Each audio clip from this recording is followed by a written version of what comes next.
after football. For a lot of players, it means going into punditry. Some turn to coaching or working in the game in other ways. But what about the rest? Some former footballers turn their sights away from the game, and there are a few big surprises. First up, from rainbow flicks to pancake flips. Ex-Chelsea and Southampton defender Ken Monku switched up his footballing career to buy a Dutch pancake house. He bought out the shop, which had been his favourite pancake spot as a child, and before long he was mixing the batter and getting behind the stove. Next, Everton legend Thomas Gravesen swapped out the high stakes of the Premier League for those of the poker room. He made over 150 appearances for the Toffees and won the Scottish Premier League with Celtic. Turned out the Danish international was pretty darn good at poker. He racked up a reported £100 million from his Las Vegas adventures. Remember former Chelsea goalkeeper Petr Cech? Turns out football nets weren't the only goals he was pretty handy in front of. After retirement, he became a goaltender in ice hockey. Same skills, very different surface. And he even won a Division 2 title with Guildford Phoenix. For ex-Liverpool centre-back Daniel Agger, it wasn't just fancy footwork that was in his blood. He was also pretty good with his hands. The Denmark international turned to tattoo artistry after he hung up his boots. He'd qualified as a skin artist while at Anfield, and he then became the co-owner of his own tattoo company as well. It's not all glamour for ex-pros, though. 1966 World Cup winner Ray Wilson set up a very different kind of business. He became an undertaker after he retired. Finally, not many people can say they've won both a World Cup and starred in an Oscar-winning film. In fact, there's only one person in the entire world who can say that. Frank Leboeuf, the former Chelsea defender, was part of the 1998 France squad who won the World Cup. He ended up marking Brazil's Ronaldo in the final and helped his side to a 3-0 win. But Leboeuf had already begun acting on the side while he was playing football, and his biggest role came some years after his retirement when he landed the part of a doctor in the Stephen Hawking biopic The Theory of Everything.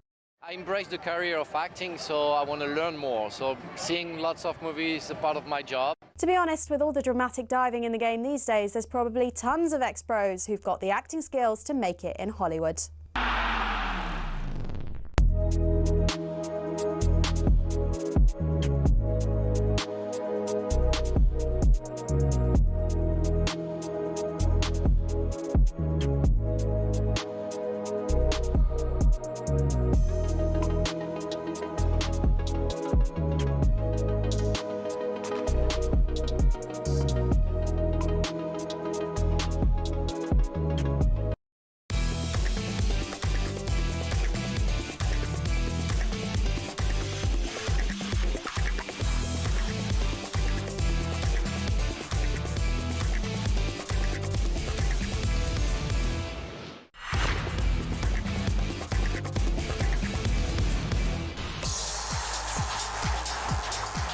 Good evening, guys. This is the Transfer Insiders on talkSPORT. I'm flexing for the next 3 hours. We have got a jam-packed show for you. Alongside me is platinum rapper, producer, and Spurs fan AJ Tracey. He's got the call up. He feels like Tonali. He feels like he feels like Fernandez. He might even feel like Luca Williams-Barnett. He's getting the call up from the youth. He's in.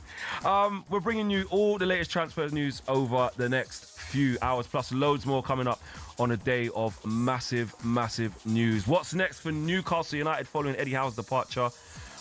Could they be in a spot of bother for next season? We'll also discuss the huge story over the course of the show. UEFA threatened to boycott FIFA competitions if Gianni Infantino continues with his plan to sell off the World Cup to private investors. We'll get the very latest on this story from Ben Jacobs and many others later on. And there's some big transfer stories as well. Could Liverpool be about to sign Bradley Barcola for huge money?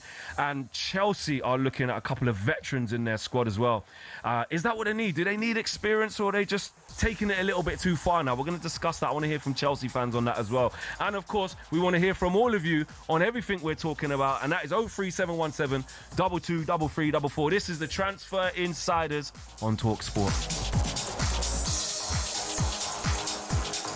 AJ Tracey is in the house. My guy, what's going on? Yes, listen, how are you feeling, man? This is going to be 3 hours of pure energy, pure vibes, pure good feelings, right? Yeah. But I feel like I want to know what's going on for you, because you got the call up. Like, this is 3 hours. Yeah, straight. mad. This is my debut. So this is my debut. No, it's good, man. It's good. I feel like whenever I'm on here, I do little 30-minute slots, occasionally an hour. It feels like it goes quicker than it should, though. It's like 30 minutes feels like it's like 5 minutes and it's gone, bro. So hopefully this doesn't feel as fast. We get to flesh some things out, talk about some important topics, obviously bring the transfers. I like what you've done. So seeing as like Spurs started spending up all the money, like now you're here for like 3 hours, can't get you off the air. I was actually, if you ask the people who are listening, I've been here all last season, bro. Yeah, you've been living the mud as well. I was here, bro. I was here. You was. Now onto the big Premier League news today. After 5 years at the helm, Eddie Howe is leaving Newcastle United with immediate effect. He ended the club's 70-year wait for a domestic trophy by leading them to the Carabao Cup in 2025. And he departs after 231 matches in charge. It's believed that Al Ahly manager Matthias Yassel will replace Howe at the helm, with the final details being discussed. Yeah, it's a big one today. Big one for Newcastle United. Like they just can't catch a break. The fans. It's rough. What do you make of this? Is this a good thing for Newcastle United or a bad thing? So this is a new type of reporting from me. Yeah, because I'm not going to bring any Spurs or personal anything into it. Completely neutral. You're a broadcaster. I'm neutral. Yeah, I'm neutral. I'm a journalist now. Journalist. All right. Journalist hat on. No, it's rough. It's definitely rough. I feel like losing Tonali, losing their manager, who I really think is a great gaffer, by the way, done great things at Newcastle. I think this is whole other topic, but I think he should have been in for a shout for the England job, to be 100%. honest. But before Tuchel got there, you mean? Yeah, with this timing as well, it feels like he just about missed the boat. Not that he should have left Newcastle earlier, but if he was going to leave, it would have made more sense to leave, so he could have taken an England job. But things crumble like that. I think you know what they say. Like no buses come, light a cigarette, and then 3 come at once. It feels kind of like all the bad things have come at once for them. It's rough. They're going to get through it. Obviously, Newcastle are a great historic club with a lot of history, and I think they have the ability and funds to get through it. Their new manager, who is rumoured to be incoming, or is it confirmed? Near enough confirmed. Near enough confirmed. Good manager though. Good manager. Yeah. Highly sought after before he went to Saudi. So I think that's actually quite a coup, to be honest. But we're gonna have to see. I'm not gonna lie, man. I think this is an absolute disaster. It's a disaster, but also, there's ebbs and flows and there's cycles in football, bro. And sometimes they wanted to come in all guns blazing, spend all the money. It's not quite sustainable. I'll be honest. You're gonna say that's rich coming from a Spurs fan. I know you're gonna say that. Look, you're laughing, bro.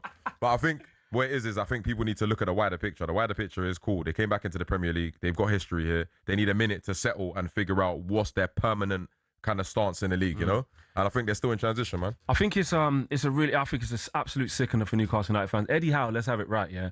He's given the modern day Newcastle United fan and some of the older ones everything. The first trophy in 70 years. Yeah. Eddie Howe's CV is just littered with overachieving. If you think what he done at 2 stints over Bournemouth, saving them from dropping out of the Football League. Then the second stint, he's taken them from League One into the Championship, then into the Premier League, and kept them there for 5 seasons.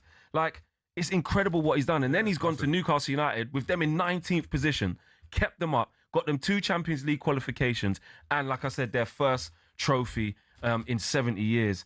I think it's an absolute sickener. And I also look at like the state of the club. So what Eddie Howe did really well is that when all the money came in and when the ownership had turned, for me, the way he handled that with the astute signings that he made, the squad that he built, it's like Newcastle didn't skip the steps to say, we've got money, we've got big investment, let's live beyond our means.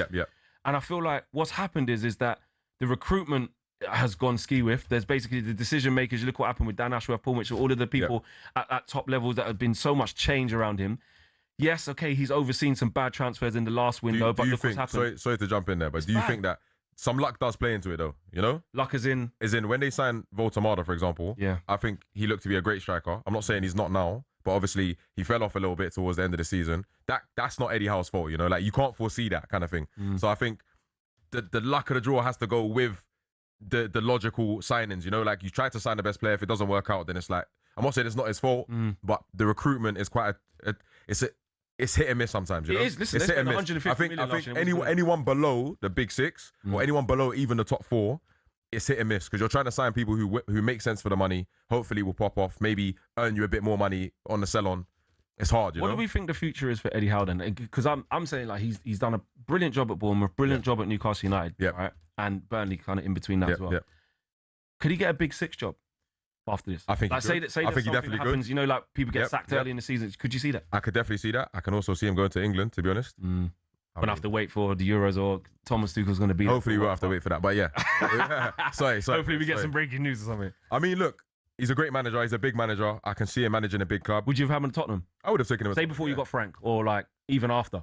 Definitely over Frank. De Zerbi, I'm not sure. I like De Zerbi, but I think he's a good manager, man. I think there's not enough British managers being given good opportunities, in my personal opinion. And I think there needs to become some space for the British managers to come through and, yeah, bro, and be at the top where they should be. So, and he's proved it. Do you know that since he went to Newcastle United, yeah, only 4 teams got more points than him in the 5 years that he was there. It's good stat. And 3 of those teams won the league. You're talking City, Liverpool, Arsenal, Good obviously, stat. and Aston Villa. Good stat. After that, it's Newcastle United in That's 5 years. Mad. Yeah, that's mad. Do you know what I'm saying? I didn't know that. And in terms of the traditional top 6, which is including your team, Spurs, Don't do that. Of course it is.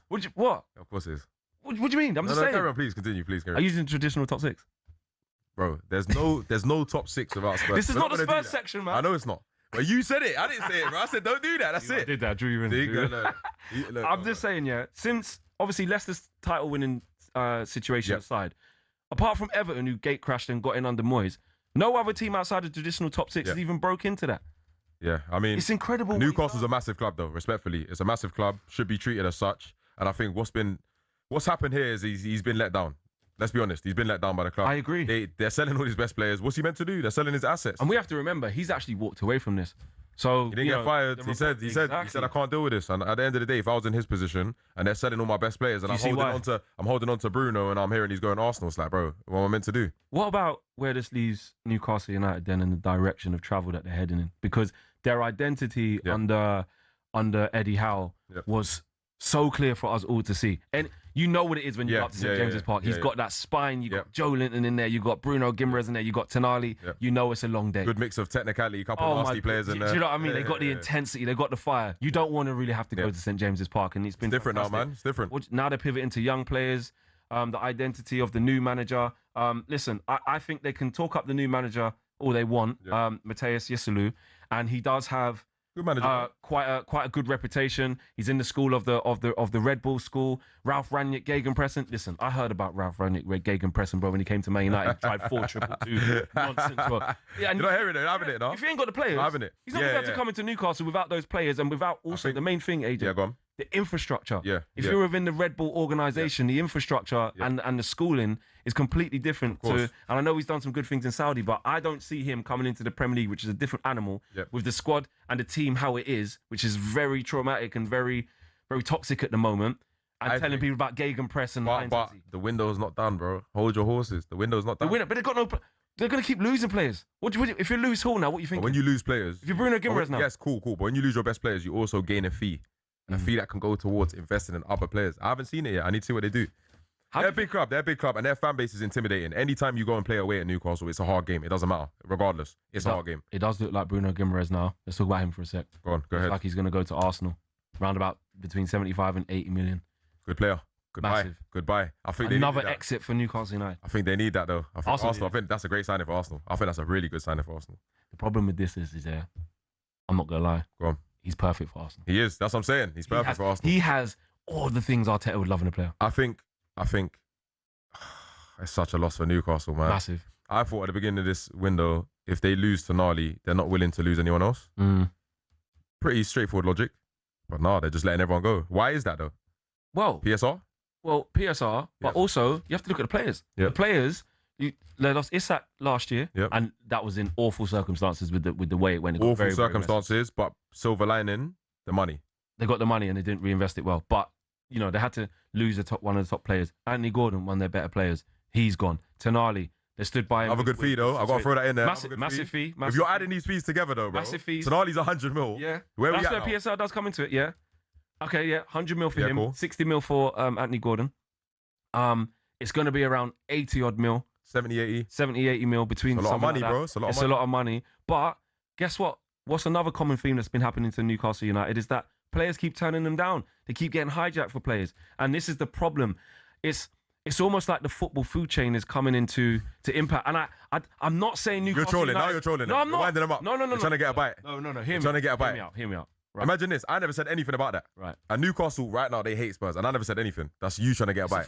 I rose above it. I'm being a journalist today. But it is a football food chain, though. If we're being if you're saying that, I'll agree with you. But You don't have to agree with me. Do you agree with me? Do you agree? Of course I agree with you, bro. No, because you know what? Even back to last season, right? Okay, so they were in for Benjamin Sesko. Yeah, right? yeah, Man United come and say, "Do you want to come here?" yeah. Mm.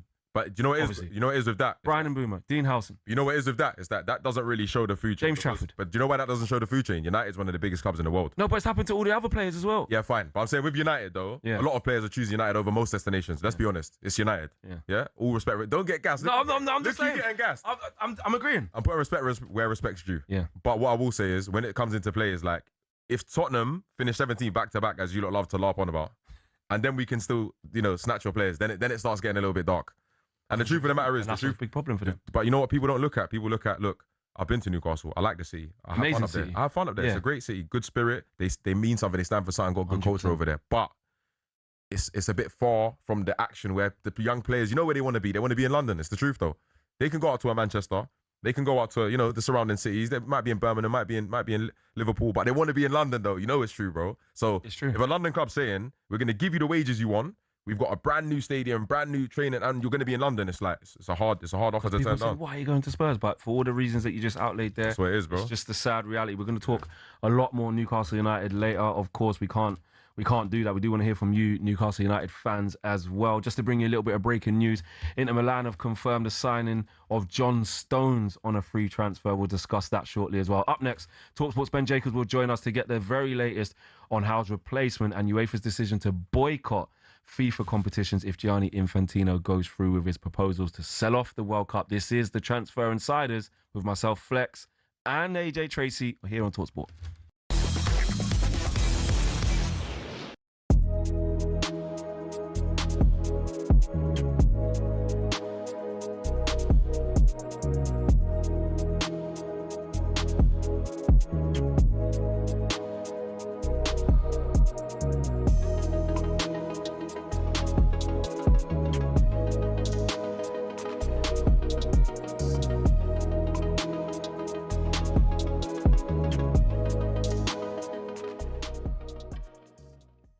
Absolutely devastated. Go on. If it was down to me, Eddie Howe would have been the manager for the next 10 years. I think he's been let down by the owners, the board. You've only got to look at the way the club's being run. I mean, how many directors of football, different people coming in, like, above him. His hands are tied. Like, I don't blame him. Like, I respect him for walking. 2 weeks ago, we missed out on a target, and we said about other targets. 2 weeks later, we still haven't signed anybody. We're signing young kids. We're losing our best players. Isaac told the club that he wanted to leave after the cup final. Now, if a player doesn't want to play for you, get rid of him. They had the opportunity to get rid of him. We had a deal agreed, Ekitike to Newcastle, personal terms agreed, medical booked in, fee agreed, in Newcastle. Hummed and hard out, selling Isaac. As soon as he wanted to know, they should have said, we've got a replacement, sell him, Ekitike signs for Newcastle. They messed about. Liverpool ended up signing Ekitike, and then the new Isaac was going to go as well, so the player would line up to replace him. We lost them both. And then we ended up panicking last couple of days of the window, and we're saying two lads that wouldn't get a game from me on a Sunday morning. And that comes from the club, the board. Like, why are you messing around? Like, you had the situation. They dragged their heels, tried to show, like, we're not going to be pushed around by a player. They got embarrassed. And then the manager's got to front up every single week in press conferences, talking, what's happening. He doesn't know what's happening. He doesn't even know who his director of football is. What about 10 in 3 seasons? It's an absolute joke.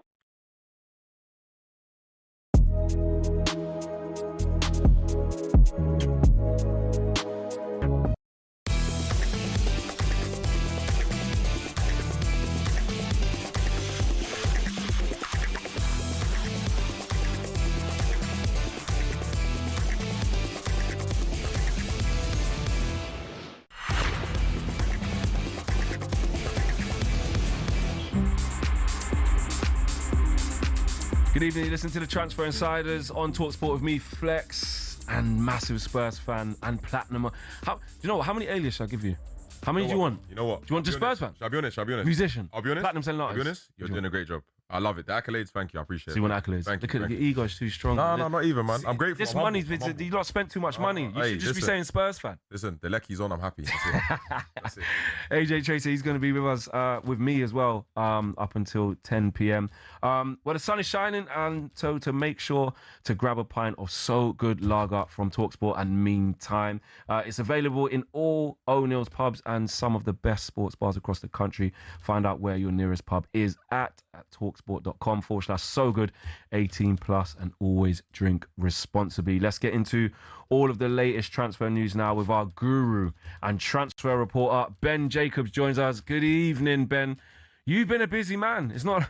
I don't know how you have time to even have a summer holiday or take time away, because there's always something going on, whether it's transfers, whether it's confederations and organizations doing crazy things. It's all going off. But let's start with Eddie Howe and Newcastle United, because it's absolutely amazing what's happened today. But they're looking like they're also going to announce their new manager maybe pretty soon as well. Yeah, Matthias Geisler, who's currently at Al Ahly, also PIF owned, and as I reported earlier, verbal agreement in place for him to join, pending the formalisation, and that could happen as early as the next 24 hours. But certainly my expectation is by next week, if not sooner, Geisler will be in as the Newcastle United boss. He comes through a Red Bull upbringing. His influences include Jurgen Klopp and Ralf Rangnick. He's someone, as Saudi football correspondent for talkSPORT, I've met and watched for quite some time. And it's a nice balance, I think, between a 38-year-old that in some ways has got a similar philosophy to somebody like Fabian Hürzeler, and yet he is also from ultimately a model that's prepared to sell players. And that was one of the sticking points for Eddie Howe. Howe was committed at the end of the season. He spoke then to the Newcastle hierarchy. He changed his mind following, not only because of, but to some extent, the high-profile departures of Anthony Gordon to Barcelona, of Sandro Tonali to Tottenham Hotspur, and very possibly Bruno Guimaraes heading to Arsenal. Advanced talks are ongoing at the time we're live. There's no full agreement, but that could change very soon.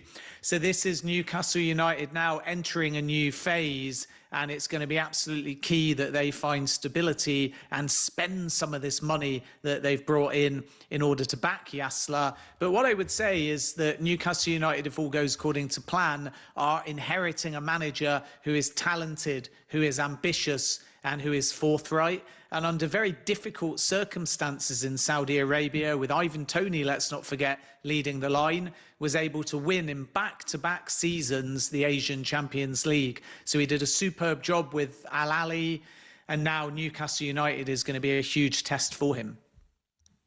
Right, and thanks for that, Ben. Also, we're hearing that UEFA nations are going to boycott FIFA if Infantino decides to sell off a stake. Could you just fill us in on that?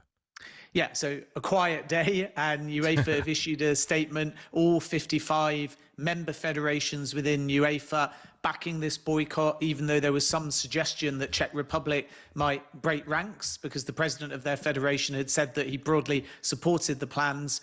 But UEFA have made this threat, and it extends to all FIFA tournaments, most notably the Men and the Women's World Cup. There isn't technically a finalised location or date or format for the FIFA Club World Cup, but my understanding is that the domestic teams that are involved in that, so not just the federations, would also be in favour, in Europe anyway, of not participating in the next Club World Cup if they need to. And what's going to be the next step here is Gianni Infantino going to realise it's redundant pushing forward these plans for the so-called FIFA Forward Enterprise without the support of European federations and ultimately many other stakeholders as well? And does this mean, like the European Super League, these plans come and go very quickly? And if that happens, you could argue Gianni Infantino's position is untenable, or will he proceed with the vote thinking this is a bluff and hoping that he can still ultimately get a majority by the sheer level of finances on offer? Secondary to this are the proposed finances, $40 million per federation if they sign up, going to remain the same without UEFA support? Because a lot of FIFA's ability to commercialise comes from the fact that many of the big European federations are ultimately on board. And then I can exclusively reveal that the divisions are not just UEFA versus FIFA. My understanding is several senior people within FIFA now are questioning these plans as well. And so far, FIFA have been silent in responding to UEFA. And some of that may be down to the fact that FIFA themselves now cannot get on the same page. Ben, what's happening as well with another confederation that are potentially going to be having an announcement as well? Because this is an ever-changing landscape and this is moving very, very quickly. Yeah, so CONCACAF are holding an emergency meeting. We're waiting for the repercussions of that. My understanding is the response of CONCACAF will not be one that FIFA construed to be positive. Let's see whether they boycott or simply condemn the plans. CAF are also going to speak in the next 24 hours. And on Friday, the Asian Football Confederation will further hold consultations, having already put something out there stating that they think this is rushed and they want a little bit more time and they're disappointed in the lack of engagement. So Gianni Infantino hasn't read the room, because regardless of whether these plans are possible or not, he's blindsided some of his staunchest supporters. And one thing's for sure, UEFA alone are powerful, but they've only got 55 votes. But if CONCACAF and CAF and the Asian Football Confederation, three traditionally pro-Infantino confederations, come out and back UEFA, even just to a small degree. And of course, if they threaten to pull out of FIFA tournaments, then it will be the beginning of the end. But even a small concession to show they're leaning towards the UEFA position instead of the FIFA one will be highly damning on Gianni Infantino. And there is a real danger in that scenario that not just these plans are shelved as quickly as they came along, and that's why people are comparing it to the European Super League, but potentially Infantino's own position could very quickly become untenable. This is an incredible situation. It really is, and it's one that's going to keep moving throughout the days, weeks, nights, etc. There's more on this massive story coming up after 8 p.m. on the show as well. We've got a lot to talk about. Ben, John Stones, he's been announced as an Inter Milan player. I, for one, definitely surprised that he, didn't have a whole host of Premier League clubs after his signature. Did he? And he just turned them down? Was there Premier League interest? There was Premier League interest. Arsenal had a look, but then they focused on Ezri Konsa and there was goal from valuation there. So Arsenal still looking for a centre-back. Chelsea made an inquiry, but Maxence Lacroix was officially confirmed today, 6-year contract, £52 million fee. And Stones, before the World Cup, had this Italian interest from both Inter and Juventus. So maybe the fact these suitors were more long-standing than Premier League clubs was a factor, plus the fact that Inter can offer him week in, week out football. At Arsenal, he might have played due to William Saliba's injury, but ultimately, if everyone's fit at Arsenal, and you could argue Chelsea as well, a player like Stones might have to resign himself to less minutes. At Inter, he'll be one of the main guys. So that was a factor. It's a 2-year contract. It has now been formalised, and we're just waiting for the official announcement. And it's a good move, I think, for Stones after an impressive World Cup. He'll get the chance to shine in Serie A, and that one is a done deal. Yeah, so now that we know Lacroix landed at Chelsea, which I personally think is a really good signing, what's going on with Henderson and Welbeck? Can you give us any update on that? So Danny Welbeck will fly out to Hong Kong. That deal is all done. It's a 2-year contract. And from Brighton's perspective, they were willing to allow him to go. Of course, there's an undisclosed fee in all of this too, but ultimately they weren't going to stand in his way. And Jordan Henderson to Chelsea, not quite as advanced as Danny Welbeck, to the point where we can say official, but the player took step one, which was to terminate his contract at Brentford. This was a really classy gesture driven by the Brentford owner, Matthew Benham. When Henderson joined, there was an understanding as he headed into the final year of his contract that if he got the right opportunity and he wanted to leave Brentford, they wouldn't stand in his way. And even though in this inflated market, as per Brighton and Welbeck, Brentford probably could have got a fee, they were prepared to keep their word, even though it was a gentleman's agreement rather than an actual formal clause. So Henderson is now a free agent. Chelsea, the favourites to complete the deal. Henderson has already said yes on terms on a 2-year contract. And my feeling is within the next 24 to perhaps 72 hours, that one will be formalised as well. Ben, Liverpool fans have been patiently waiting for some big business. It looks like they are potentially ready to bid for Bradley Barcola from PSG. What's the latest on that? Yeah, they will bid, and it won't be anywhere near PSG's valuation of 170 million euros or 145 million pounds. Liverpool, I'm told, might come in and around the 100 million euros. I know we've heard some reports that say 100 million pounds. Let's see. Some of it could be the semantics of the bid too, and whether the fixed part's 100 million euros, but there's add-ons making it 100 million pounds. But either way, Liverpool are serious about Barcola, and their feeling is this 145 number in pounds, which is 170 million euros, can come down. And if Liverpool are prepared to start at somewhere between 100 million euros and 100 million pounds, and PSG are willing to drop that number to more like Morgan Rogers or Elliot Anderson territory, approaching 120 million pounds, then suddenly there's not that much of a gulf in valuation. Barcola has made it clear he wants Liverpool, and now that first bid is going to come in. And then from there, if there isn't as big a gulf in valuation as perhaps we first thought, this deal could happen very quickly. If PSG insist on 145 in pounds, then don't be surprised if Liverpool did what they did with Alexander Isak and leave a bid on the table, wait patiently, and then hope as time ticks away in the window, PSG are put in a more difficult position because Barcola's not going to sign a new deal and he would like to join Liverpool. But I think there's a fair chance, with a good relationship between the clubs, that this deal progresses in the coming few days or weeks. Yeah, it'd be very interesting to see if you see Barcola going on strike. We don't want to see scenes like that. Ben, thank you very much for keeping us updated. I would say go and get some rest, but let's be honest, you're not you're not with all of this stuff going on with FIFA and Infantino and the transfer. So have a good evening, mate. Yeah, don't forget Bruno Guimaraes as well. That could be wrapped up quite quickly, but have a good evening. Yeah, you're definitely getting no rest, Ben. Definitely not. Ben Jacobs there with the very latest of what's going on in the transfer window, as well as this huge story with Infantino and FIFA and all the other federations as well. We'll be right across that more on the show at 8 p.m. Up next, we're going to talk to Newcastle fans. We want to hear from you and get your perspective on Eddie Howe's departure. Don't listen to AJ. We don't want to wind you up. We're not doing this on purpose. We do want to hear from you. 03717 223344. You listen to the Transfer Insiders right here on talkSPORT.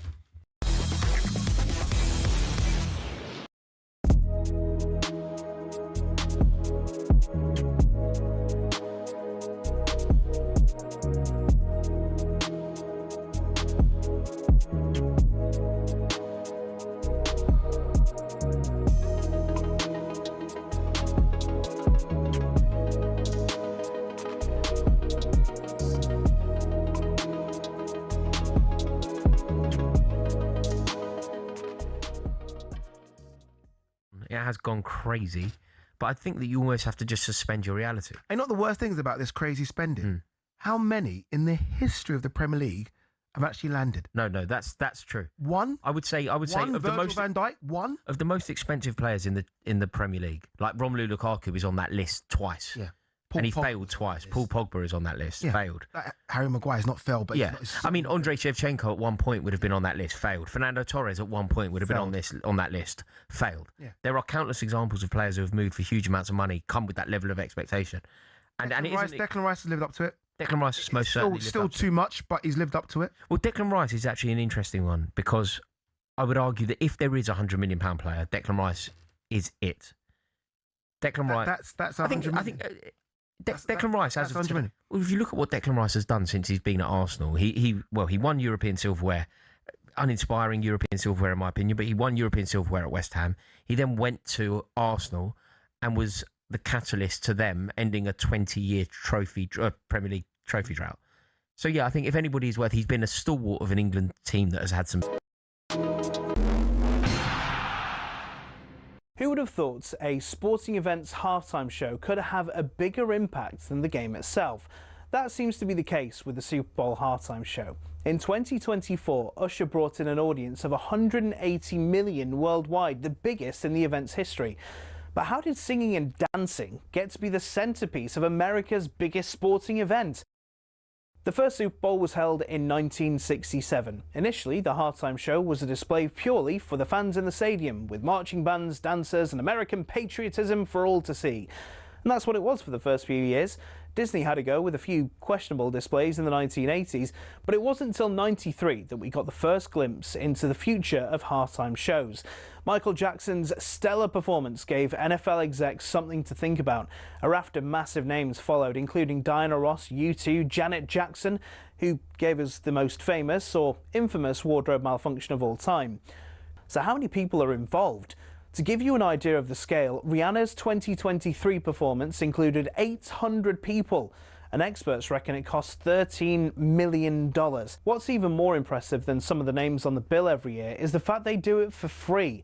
The artists know the exposure they'll get from doing the show will rocket them up the charts across the world. The Super Bowl halftime show will be a fixture in pop culture for years to come. So the question is, who next?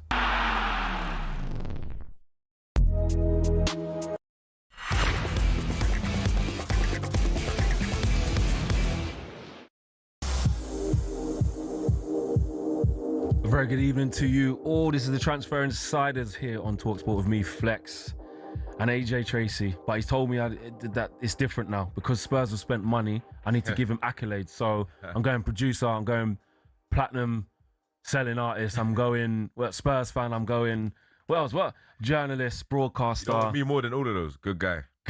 Just an all-round nice guy. I appreciate it. Thank you. Yeah, that's who's with me. Likewise. Exactly. We've got an awful lot to talk about on the show. We'll be back to the transfers in just a moment. But before that, it's night 7 over at the Commonwealth Games in Glasgow and talkSPORT's Georgie Heath has the latest.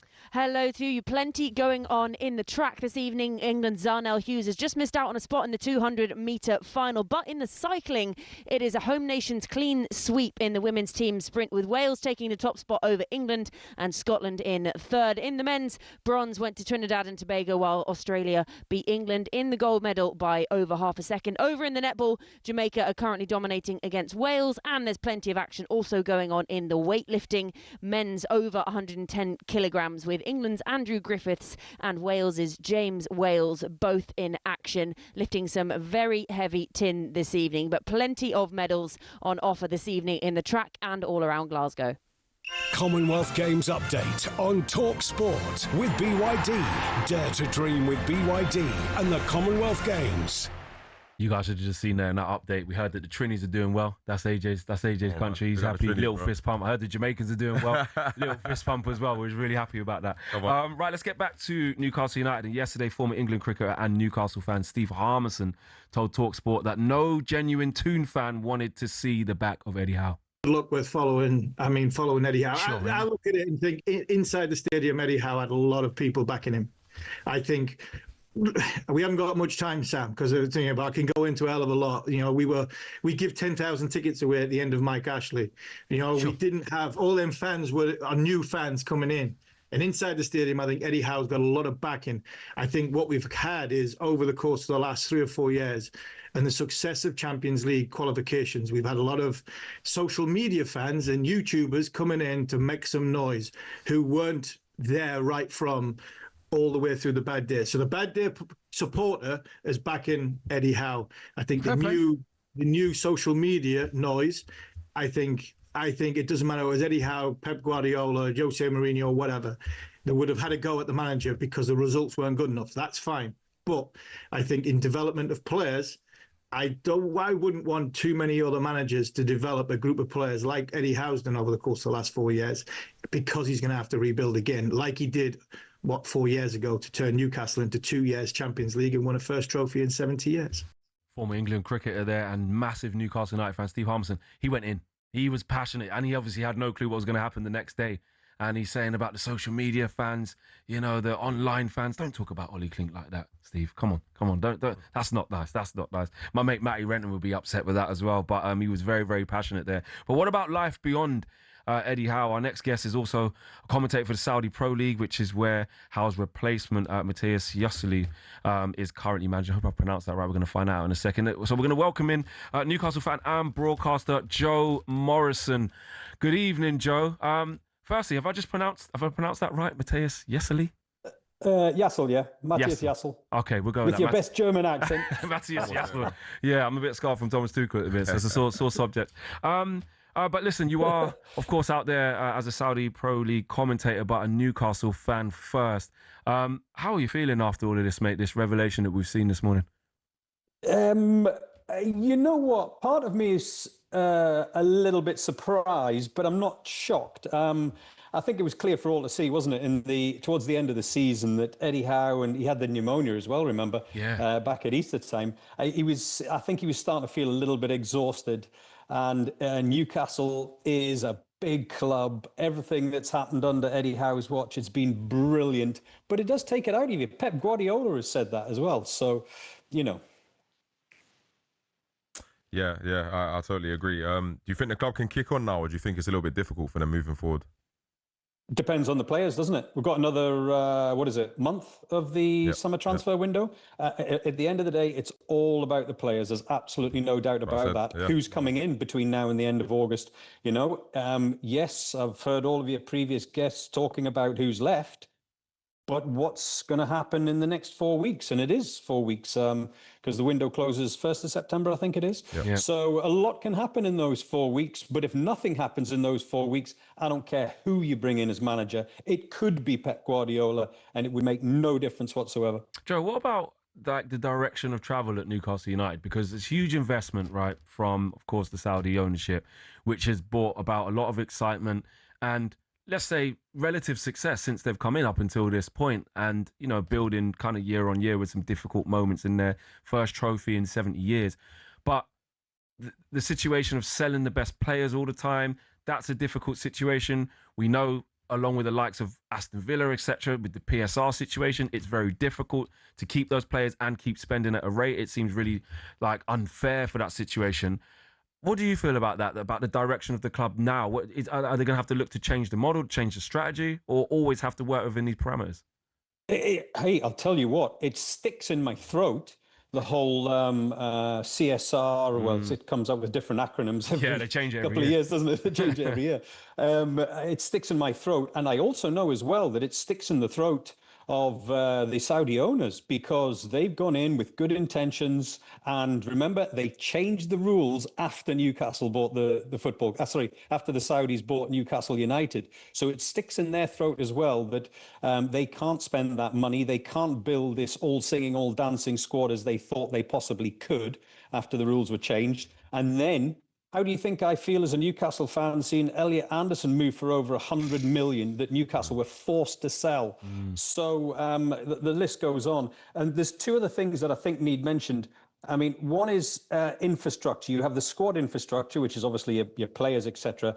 But also Newcastle needs a new stadium, and that costs money. That is investment as well. So on one hand, you're trying to build this really dominant squad that compete at the top end of the Premier League table and stay in Europe every season, not just sporadically in and out of the Champions League. But at the same time, where are you going to get the money from in terms of building a new stadium and all the infrastructure that goes with that? That's not a cheap thing to do either. Yeah, not at all. Joe, for those who don't know, what can you tell us about Matthias Yassel? I really like him. He's suave. I've called him like a Wall Street trader. You know, he's got that. Amorim was suave. I got sold on how he dresses and he looks good. Amorim was suave. About United right now, bro. We're talking about Newcastle right now. That's all right. I'm just saying, be careful with the suave. Yeah, you know, he's got that gel back hair, like he's got the swagger. He's got the swagger. He's got the swagger, and I've been obviously covering the Saudi Pro League for a lot of years, and certainly since he arrived back in 2023. And he's done a great job. He really has done a great job. Yep. And the reason I'll say that is, look, managing egos, that's the biggest requirement now when you're an elite manager. Can you manage the egos? 100%. He's done that in the Saudi Pro League with the likes of Tony, Edward Mendy, Frank Kessie, you know, Riyad Mahrez. These are all big players in the world. They're marquee players, as you'd call them. Mm-hmm. And then he won the Champions League back-to-back. Now, that's not an easy do. People will go, oh, wait a second, it's the Asian Champions League. It's not the same as the UEFA Champions League. Okay, granted, but it's knockout still, and you've got some top teams, especially from the likes of Japan, and they won this year's final as well. Went down to 9 men, and he saw it over the line. So, you know, I said at the beginning when you first asked me, Eddie Howe, a little bit exhausted. He brings that energy. He's dynamic. He's aggressive in his style of play. But the bit I don't know, boys, is the media scrutiny and the fan scrutiny of the English Premier League. It's just a different level of Saudi. Yeah, it is. It's a completely different level. Yeah. And you talk about like the way he wants to play. He's coming from that Rangnick school of thought. You know what Ralph Rangnick was all about and how he wants his teams to play. You know, big praise from, of course, Jurgen Klopp. But you look at the construct of Newcastle United now and the people at board level and the people making decisions on players and player recruitment, etc., and the whole strategy of the club, surely he's going to need to be in a stable environment to actually get this message across or get Newcastle to pull in this direction, or it's not going to work. That's a great point. I mean, what I would add to that is how much say is he going to get? Because remember that the Saudi League, there's a group called the PACE Committee, the Player Acquisition Committee is what they are. And they have literally taken all these marquee signings over past seasons and allocated them to clubs, basically. So Matthias Jassel has just been handed these players and told to get on with it. A bit like the model that you get at Real Madrid, you know, the president Perez, he signs the players, and Ancelotti or whoever the coach is at that particular time, Zidane before him, you know, just get on with it. So Eddie Howe was obviously a lot more involved in player recruitment. How involved will Matthias Jassel be in player recruitment, or will he just be told to get on with it? By the way, if it is him, of course. Yeah. One last question for me, I think. Just as a Newcastle fan, what do you think the owners need to do to take this club to the next level, or really just get them back on track to where they were trying to go? Spend money. Yeah. And I know I'm saying that facetiously, but at the end of the day, if you want to be in that top four season after season, look how much money the others have spent this summer. I mean, and that's just to keep you standing still. Yeah. And you've got to do that. And like I say, the proof will be in the pudding of the next 4 weeks as to who comes in, what kind of players that you're going to sign. Where Eddie Howe was brilliant was taking a player and developing them, you know, bringing that talent up to a different level. Matthias Jassel has just been handed these players and thrown them together. And imbalanced, by the way. Because you've got the local Saudi players as well, who are not the level of the Ivan Tonys, the Riyad Mahrezes of this world. So that's a difficult job in itself to manage an unbalanced side. Yeah. Joe, there's a lot of change now, right? And the fans are upset. We're probably going to hear from callers in a minute, going nuts, going crazy, getting angry and irate. And I get it. But from what you're describing, should the Newcastle fans be calm? Should they be excited? Should they be supportive of this? Look, I totally understand it. It's the shock of the situation, isn't it? Like I say, I was shocked, but then I was initially this morning when I heard it. And then after that, I thought, actually, this makes sense. You know, when I really sit down and think about it, I'm not that surprised. And I'm hearing some of the other pundits as well saying exactly the same thing. So at the moment, it hurts. Why? It hurts because Eddie has taken us to our first trophy in, 70 years? Yeah. So, you know, I understand that bond, and Newcastle fans are a unique bunch in terms of that association and that bond. And we have created a bond with Eddie Howe, and that bond has been broken. You know, it's like a divorce almost, isn't it? It is, yeah. He's given you guys some of the best moments of your life. Joe, thank you very much for talking to us and giving us your perspective as a commentator out there in Saudi, and of course, as a proud Geordie first and foremost. Have a good evening, mate. Thank you, boys. Cheers, mate. Absolutely. Joe Morrison there. He's a Saudi Pro League commentator and a massive Newcastle United fan. Right, next up, we want to hear from you. Give us a call. Newcastle United fans, how are you feeling? Do you think this is the start of something new, exciting, a fresh lick of paint? It's time. Eddie Howe's reached the ceiling. Or are you worried about where your club is going? Do you fear for maybe even your Premier League survival next year? Let us know what you guys are saying. 0371777 03717 223344.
It's the Transfer Insiders with me, Flex, and AJ, Tracey, multi-platinum selling artist. You ain't got to do it every time, don't worry, bro. You just say my mate AJ and we're good. Sure? We're good, yeah. Yeah, but you might get... Are you sure? No, I'm good, I'm good. So I don't need to do it every time? No, not every time, bro. You've done enough. Should I do it on the hour? You've done enough. If Like you the want, bulletin, if you want, you can big up Spurs. Look at the camera and big up Spurs. That's too much. See? That's too much. I haven't forgiven you for that European... I hate you guys for that. Anyway, we'll move on. Coming up, we're going to discuss the latest transfer stories involving Chelsea and Liverpool. We'll also speak to the Athletic's Matt Slater about this massive story involving FIFA and UEFA, with UEFA threatening to boycott the World Cup and all other FIFA competitions if Gianni Infantino goes through with his plans to sell off a stake in the world's biggest football competition. But right now, let's take some calls from Newcastle United fans. And I promise you, we come here in peace. We want to hear from you guys. We're not here to wind you up. We've got Johnny. I'm not. No, we're both not here to wind you up. This is a tough time.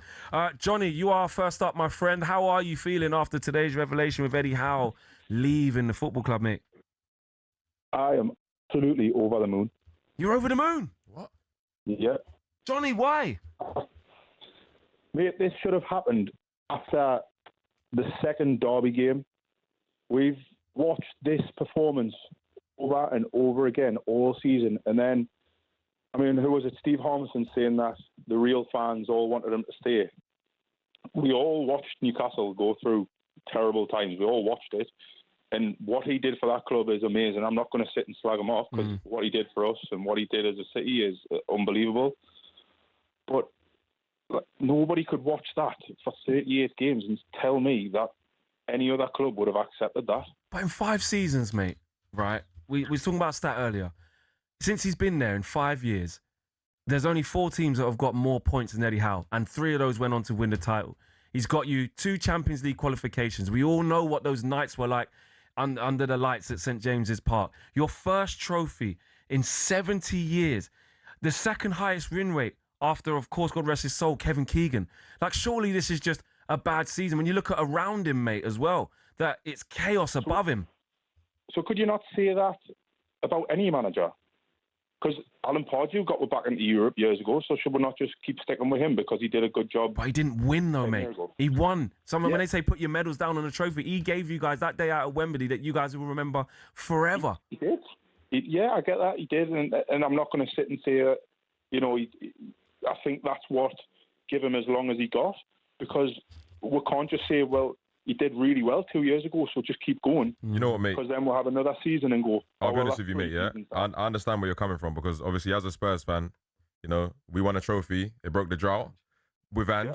But when someone's times come to an end, their times come to an end, regardless of what they've won. You got to look at it in hindsight and be like, look, cool, I'm happy for what you've done for the club. I'm grateful, but maybe it's time to... Johnny, but maybe, are we missing something here, though, Johnny? Because we have to remember that Eddie Howe himself has gone, actually, I'm off. Like, he hasn't been sacked here. And actually, the reports were saying that at the end of the season, they had to convince him to stay. Do you know that for definite, though? Do you know that he's... Because I fully believe that when Ross Wilson come out and he done that interview about, I think it was about 5 or 6 games left in the season, and he turned around and said, we demand to have a good run at the end of this season and to try and push for that Conference League or Europe, whatever it was. Couldn't do it. And he demanded that. And then it didn't happen. We'll continue to sit back and go 1-0 up and get beat 2-1. And then nothing happened. And everyone was kind of saying, well, what was the point in coming out and saying that? So for me, personally, I think this was done at the end of the season, maybe just before. And the guy that Eddie Howe is, he's probably just said, look, I'll stay, I'll help you find the next manager and stuff like that. Do you know what I mean? But I don't think this has been like 1 or 2 weeks. I think this has been a course of maybe a couple of months. Johnny, thank you very much for your call, my friend. It looks like you got what you wanted, so you've got a new manager in there, and hopefully this isn't a David Moyes situation once he left West Ham, because that's what I fear for Newcastle United. Let's speak to Aaron at the minute. Aaron, how are you feeling? Are you happy or sad that Eddie Howe's gone? What's going on, Aaron? Hello, lads. You all right? Yeah, we're good, mate. We're good. I'll be honest. I have to agree. Like, I woke up this morning. I was a little bit shocked to see, obviously, the news, but I've definitely been in the camp of feeling like his time was up for quite a while now. I think like the game management, the way we're playing, what inability to break down low blocks every game, like his tactics were just getting stale. Yeah, I hear you, and I understand why you feel like that. Hearing two callers in a row say that, and obviously you're both Geordies. I'm a Londoner, bro, so I don't know the ins and outs of Newcastle like you do. But it is making me think a little bit. You know, sometimes you have expectations, rightly so. Newcastle's a massive club. You do have expectations, and you're grateful for the trophy. But sometimes you're like, we need a little bit more. And if you can't get it over the line, if there's demands, you know. Aaron, does he deserve like a little bit of sympathy though? Because you're selling your best players all over the gaff. They're all leaving. Yep. You look at what happened last year with Isak, an absolutely disastrous transfer window. And I know people can say Eddie Howe chose the players, etc. But how much say does he have over that? Surely, you haven't chastised him out the club. That's probably the wrong word for me to use. But surely he deserves sympathy and just sort of adulation and like almost like a worry of like, what is life going to be without him? Because I think he revolutionised Newcastle United, if I'm honest. Mm-hmm. I mean, in fairness, I can agree with that to an extent. I mean, obviously, Eddie Howe gave me some of the best times of my life as a Newcastle fan, and there's no denying that.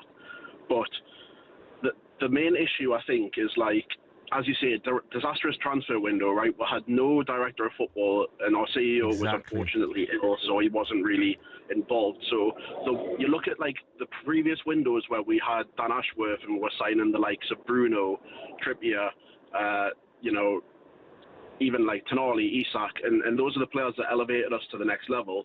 And then it almost seems like the transfer window that Eddie Howe was kind of the only guy on deck to be able to do anything, and it was a disaster. And you look at the players we brought in, I mean, I still believe some of them will come good. I know players like Ramsey, for example, I know there's a player there, you know what I mean? But I just think like the disaster, it was on him to pick the players he wanted, and it's the only time that he had that control, and it's just not worked out at all. What about the succession plan, Aaron? Would you have taken this if you knew that was going to be Yassel coming in? Like we have heard glowing reports from him from Joe Morrison just a second ago about how affluent he is, the type of football he wants to play, and this, that, and the other. And that's great, but the Premier League's a different beast, and you only got to look at what happened at West Ham when David Moyes was, you know, relieved of his duties after winning them a European trophy, and it's never been the same since. Do you worry that that's happened, or would you just still taking it even though you knew that this was going to be the next manager? Well, that's football, isn't it? At the end of the day, like you could sit here and say, look at the likes of West Ham, who be careful what you wish for, but then look at the likes of Bournemouth, who brought in Areola, and like who, do you know what I mean? Like what experience did he have before that? Now he's the Liverpool manager. Like there's plenty out there. It could go either way. Like he could come in and do a fantastic job and elevate himself. At the end of the day, a manager with no real experience at the top level almost has more to prove. It's going to be fascinating. It is going to be fascinating. Aaron, thank you very much for your call, mate. Cheers, Aaron, mate. AJ, that's a couple fans in a row there. They're saying they're happy. I think you have to. Are you shocked by that? I am shocked. I'm personally shocked. I'm shocked. Yeah. But then again, what does my opinion mean? Like I say, bro, I'm a Londoner. I'm a Southerner, innit? So, yeah. But the principle of it, though, of like, because that Ange thing is an interesting one because, you know, he's talked about season 3 be better than season 2 and that, but it splits the whole fan base, bro. Does, like me and my little brother's diehard Spurs as well, and he wanted to keep Ange. Everyone, like a lot of people around me wanted to keep Ange, and I have nothing against Ange. I think he done wondrous things for us in terms of breaking that drought, playing entertaining football. But sometimes you feel like they've reached the ceiling, bro, and you got to be, when you want to be a big club, which Newcastle are absolutely a massive club, you got to be cutthroat sometimes, bro. You got to realise where the ceiling is and say we got to go above it, you know. And that's what I genuinely believe. That's what football is, bro. I just thought there would be. I'm waiting. I just want to hear a Newcastle fan just ring up. I'm gutted, mate. I'm gutted. I can't believe this. I think both of them will be a little bit gutted, though. Come on, man. Yeah, but they're gutted, but at the same time, sentimentally gutted, but they're ready to move on. Yeah, there you go. Fine. Right, Newcastle fans, do you guys agree with those callers? That it was time for Eddie Howe to go? We want to know, or are you worried about the future? 0371 722 3344. Next up, we're going to discuss FIFA against everyone, against the whole football world, and we'll also discuss Chelsea and Liverpool too. Plus, I'll be asking AJ if he even dares to think that Spurs can finish above Man United next season in the Premier League. This is the Transfer Insiders right here on talkSPORT.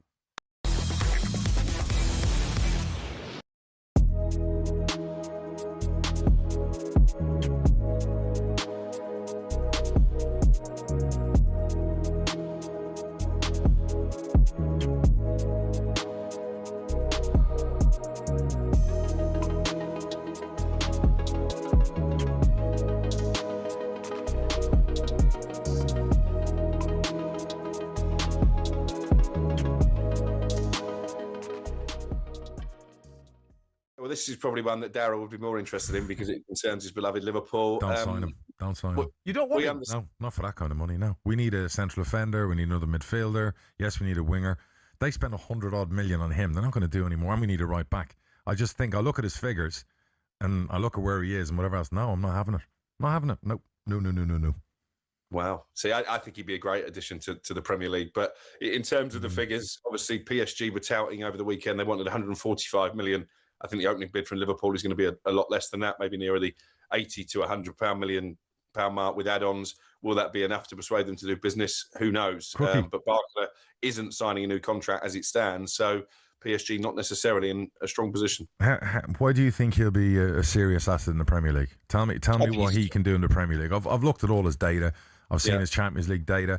I've seen in France. Someone even put up a comparison with Cody Gakpo, and I'm not his biggest fan. Gakpo was pretty much ahead of him in a lot of the data. World Cup goals, Champions League goals, and I'm not no comparison. But you've just made a statement there that you want to see him in the Premier League and whatever. Why? I think he's a top player. I think he's been a top player for France. He's part of a PSG team that won the Champions League 2 seasons in a row. And I think we need that bit of stardust in the Premier League. We've lost, obviously, Mo Salah. You'd have been sad to see him go. It doesn't look like Vinicius Jr. is going to end up on these shores. Over the years, we've been treated to some amazing exhibition events in sports. Some become iconic, but many fail to live up to the hype. So what are some of the most anticlimactic exhibitions?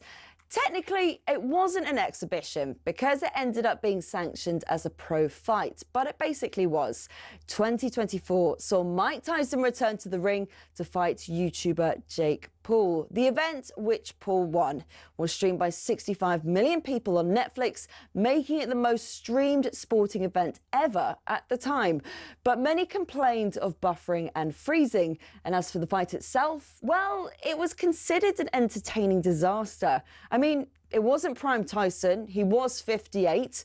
And after the fight, Paul, who was 27 at the time, said he'd actually gone easy on Tyson towards the end. Now, Mayweather-McGregor in 2017 was a better watch, despite Mayweather going rope-a-dope early on, but it was way too expensive. Pay-per-view was 75 quid, and in the stadium, the cheapest ticket was over 370. Now, this next one you could have watched for free, only because the pay-per-view had streaming issues, so they had to open it out. I'm talking about Tiger versus Phil in 2018, which was nicknamed The Match. Massive names and massive rivals going head-to-head. On paper, it worked.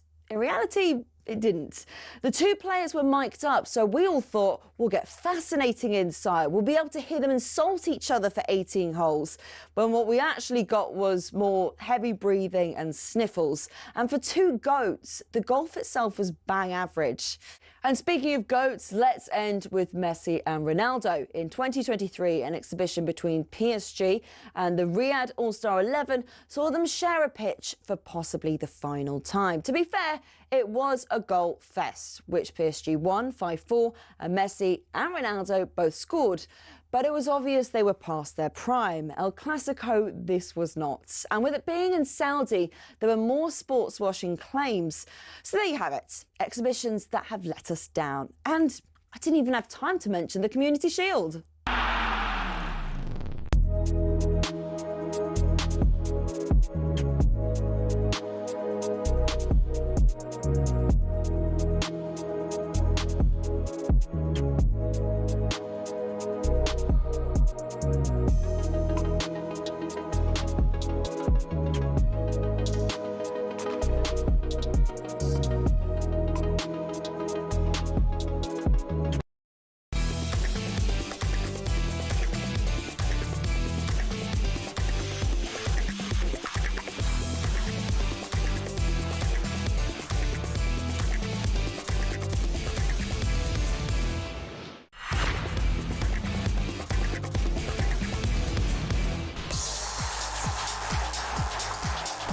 This is the Transfer Insiders here on talkSPORT with me, Flex, and AJ Tracey. We're going to be with you up until 10 p.m. in this hour. We're going to get into Chelsea and Liverpool's windows so far. Both clubs have had disappointing seasons last time out. Are they shaping up to have better campaigns this time round? I'm also going to be asking AJ Tracey, Mr. AJ, if he thinks his team Spurs can finish above my team Manchester United next season, which obviously is not going to happen, but I'm going to ask him anyway. And we'll also discuss both clubs' business so far. I don't think I can touch him on that bit. And in this hour, we want to take your calls as well. 03717 223344. We want to hear from you. I want to know what you guys are thinking about your said clubs. This is the Transfer Insiders with me, Flex, and AJ Tracey here on talkSPORT. AJ, you're here in the hot seat, man. 3 hours, first hour's down. How do you think your debut's going? Not bad, I hope. Solid. I hope not bad. Solid minutes. It's up to the viewers, though, man. The listeners. You get me? And do you know what? It must be kind of weird for you because I would have thought, obviously, artist, you're into music, obviously, in your spare time.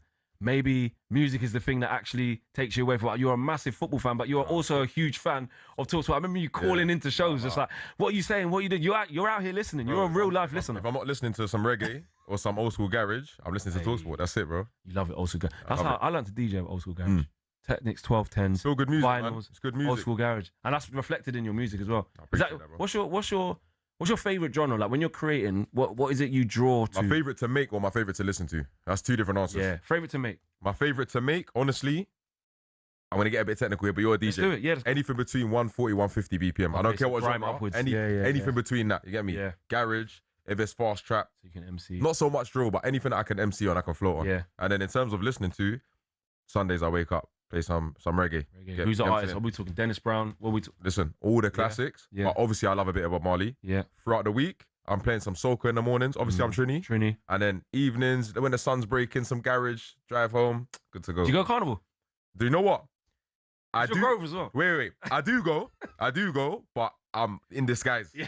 But I'm there. I'm about. You're not in the costumes. You're not. No, I'm not in the Spider-Man costume or whatever. Nah, I'm about. You're not doing steel pants. I'm about, man. People see me there. I'm around. Okay. If you see me, come say hi, man. I hear you. Right, before we get into all of the transfer news of the day, let's discuss the massive story that broke this afternoon, and that is that UEFA have threatened to boycott all FIFA competitions if President Gianni Infantino decides to go through with his plan to sell a stake in the World Cup to private investors. talkSPORT understands that other confederations may follow suit. For more on this, we can speak to the senior news reporter for The Athletic, Matt Slater. Good evening, Matt. How are you? We are good, mate. We are good. This is, thank you. I mean, this is incredible what's happening. Just give us a brief outline, if you've got enough time to, on the timeline of this and how this has come about. What's happening here? Well, I'll give you a timeline, and then I can give you some news as well. Something's just happened. And I'm actually not supposed to sort of tell other outlets news before I've told my own. Mate, this is exclusive. What's going on here? I'll tell you straight away. Yeah, just cut to that. So CONCACAF, which is the confederation that represents football in North and Central America, so basically Mexico, Canada, USA, all the Caribbean islands, they have just rejected the plan. They had a meeting this afternoon. Wow. They've chatted about it. They're not saying boycott. Yep. They are saying no. We're not in favour of it. Go back to the council. That's 41 votes. There are 211 votes, 211 member associations in FIFA. So CONCACAF is 41. UEFA is 55. All right, we can do our maths. Yeah. All right, we're getting there. Yeah. 96. Yeah. There you go, 96. So he's still got a majority if he's got the rest of the world. Just about. But I suspect this kills it. In fact, I actually thought UEFA killed it. Yeah. Because UEFA might not have the votes, but UEFA have an outsized significance in global football for the simple reason 6 of the 8 quarterfinalists. Is it 6 of the last 8 winners at the Men's World Cup? 5 of the 8 quarterfinalists at the Women's World Cup? 5 of the 8 quarterfinalists at the Club World Cup? I could keep going, right? Yeah. Best clubs, best leagues, Literally even winners. Morocco. Yeah, exactly. All right. So Europe, if it stands together, and it stood together this afternoon, I was actually pleasantly surprised by that because I thought, do you know what? At the moment, they've moaned about the process, but they actually said, no, it's not just the process. It's not just that we found out about it in the papers. It's that we don't like this idea. In fact, we hate this idea. And it wasn't just England standing up as it has done in the past, or maybe the Scandinavians or the Dutch or the Germans. It wasn't ones and twos being brave. It was 55 saying, we've had a chat about it. We hate it this much that we're not going to come. We're not going to play. And that was what was needed. Yeah. And then what exactly are you selling without Europe there? The product that's completely different. And we were talking about this, weren't we, AJ? Yesterday, that we need to see some unity here. We need to see who's really about trying to save the game, who's going to not just talk the talk, but who's going to walk the walk. And that's exactly what we've seen. With this development then, Matt, where do you think this leaves Infantino? I know you did briefly mention that you think this kind of kills it, but I dare to say, like, he just... When you think that he's not going to go somewhere, he just never ceases to amaze. Like, surely this will be over, but is there a way that he doubles down? Is there a way he tries to change this deal and modify it? There's a way. I mean, we've been here before with him. He has amazing bounce back ability. He is very thick skinned, and he has a lot of ideas. Right? So he has tried and failed to do things quickly before. Things like 64-team World Cups, Global Nations Leagues, Biennial World Cups. I've almost forgotten them all, right? But there's another idea coming, I assure you. I think, though, Europe saying boycott and kind of meaning it does kill it. CONCACAF now saying our bloc is saying no to this idea. And in fact, in their statement, I was just reading it on my phone before while you lot were wittering on about Carnival. This is a lot of fun, lads. That's like there's more important things to talk about than Notting Hill Carnival. Oh, well, it gave me time to read the statement. They're actually saying, and I think this is where this goes, right? So there's Europe, and the rest of the football world goes, yeah, it's all right for them to preach. They've got all the best teams, the money, they're winning stuff. What about us? And John Infantino has played that quite well, that dynamic quite well. And this is why he often talks about, I'm trying to democratize things. I'm trying to spread the money, right? So we have more Cape Verdes, more Curaçaos, more Jordans, more Uzbekistans. I mean, this is the story he's telling, and it's quite compelling if you're not in Europe. But what CONCACAF is saying, we don't like this idea. We think it's a terrible idea. However, we would like more money, right? And we've just had a record-breaking World Cup. So we're kind of wondering why you were talking about selling a stake anyway. There's presumably more money to share around. And also you're sitting on $4 billion worth of reserves, which is the amount of money you were going to get by selling this 20% stake. So they're effectively going back to John Infantino and saying, all right, maybe we don't mind this subsidiary idea of you creating this company that is really, really focused on monetizing, commercializing World Cups, really pushing hard. And maybe, yeah, we'd like some more development money. Yeah, of course we would. We don't like this idea though. So if he's cute, there's a way out here, and he can sort of like say, well, it was a consultation, and you know, I hear you. You don't want to do that idea. To worm his way out of it. Yeah, I've got another idea, by the way, 64-team World Cup. And then yeah, CONCACAF. If you let me do 64-team World Cup, if you let me do 48-team Club World Cup. There's more money for everyone. Yeah, Matt, could you just explain to us, just for me, I don't really fully understand it. I'm sure a lot of people at home are a little bit confused by this whole story. So could you just tell us, why is Infantino actually looking to sell a stake? Like, what's his end goal here? Well, okay. Do you want the official reason? No, I want the real reason. I'll be honest. That's what we do here at talkSPORT. I want the real reason. Well, let me do the official reason first, because I'll get in trouble otherwise. So the official reason is, right, they're non-profit. Their job is to maximize money, right, to share and spread around the world and grow the game in every corner of the planet. Yeah. Okay. And they do that primarily through the Men's World Cup. Yep. But that's why they would like to kind of have more events that raise money. So that's why they're trying to grow women's sport. It's why they're trying to grow the Club World Cup. So they went from that kind of, you know, annual competition with 6 or 7 teams in. There was always a final between the winner of Europe and the winner of South America. That if your team wasn't in it, you didn't care. Yep. So they've gone to a Club World Cup, right? So they are trying to generate more money. Mm-hmm. And what he's saying is, do you know what? If you let me create this sort of separate company that is only focused on that, and has some private equity in there to turbocharge things, I can make even more money. Okay. So that's the official reason. That makes the unofficial reason. Sounds good. And, Sounds good and these are fine. And these are theories, but these are theories that have gone around, and I think we can see that people at UEFA and people at CONCACAF and maybe elsewhere around the world are buying these theories. Yep. One, by doing this, you kind of unleash Infantino.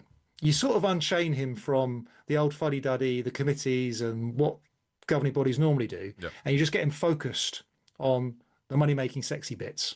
Yep. You get him basically operating like the NFL. Yep. And he spent a lot of time in the States, and he's dropped a lot of hints. that he quite likes the way the NBA, the NFL, North American sport is operated. And he quite likes the idea of being a commissioner of one of those sports because those commissioners earn a fortune. Right? He's on about 6 million a year. The commissioner of the NFL is on like about 50, 60 million a year. 10x. Right. So I'm not saying that's the only reason. I think he does genuinely believe that FIFA could be a bigger brand. Like he looks at the Premier League, looks at the Champions League and goes, well, they earn a fortune every year. We earn a good amount of money every 4 years. We're bigger. We're the best, right? He genuinely believes that. So I think he wants to push really hard the FIFA brand, and he feels that by setting up this company with a real profit motive, and that's the private equity bit, he can really get things going. And that's why he called this program that was going to dish the money out Fast Forward. So Forward was his plan that he brought in 2016 to dish money out. He's calling this Fast Forward. Do you see what he's doing? This guy, honestly, he's a slimy ball, isn't he? It is. It's an incredible situation. One that, as football fans, it looks like we're happy to see confederations standing up to this, Matt. Thank you for bringing us right up to speed with it. Just as you were coming on air there was another development. I'm pretty sure you're going to be finding developments all over the place. You're going to be a very busy man over the next coming days as this plays out, aren't you? All right, thank you. No problem at all. Nice one, Matt. Matt Slater there, the senior news reporter from The Athletic. It's just crazy, isn't it? Like what's actually happening. You think football belongs to the fans and it belongs to us, but it just shows you that it should be. It should be like that. But when certain people get their hands on it and want to milk it for everything that's inside it, I think I was taken aback by him saying he earns 6 more a year. Yeah, but he wants your nose up at 6 more a year. All right, mate. I need to be in that bracket like you guys. That's what I need to be. That's what I need to be in. I'm trying to get in that bracket. Don't say you guys, bro. Don't say you guys. All right. Right, we're going to keep you across the latest developments on this story as soon as they happen on talkSPORT and talksport.com as well. Next up, we'll discuss Chelsea. They've been doing a lot of business. They've needed to do a lot of business. Disastrous season for them. They're finally looking to bring in some experience. But would Welbeck and Henderson help move them closer towards being title contenders? I'm not sure, but I like the other business that they're doing. I think they're getting a little bit too much heat for this. This is the Transfer Insiders right here on talkSPORT.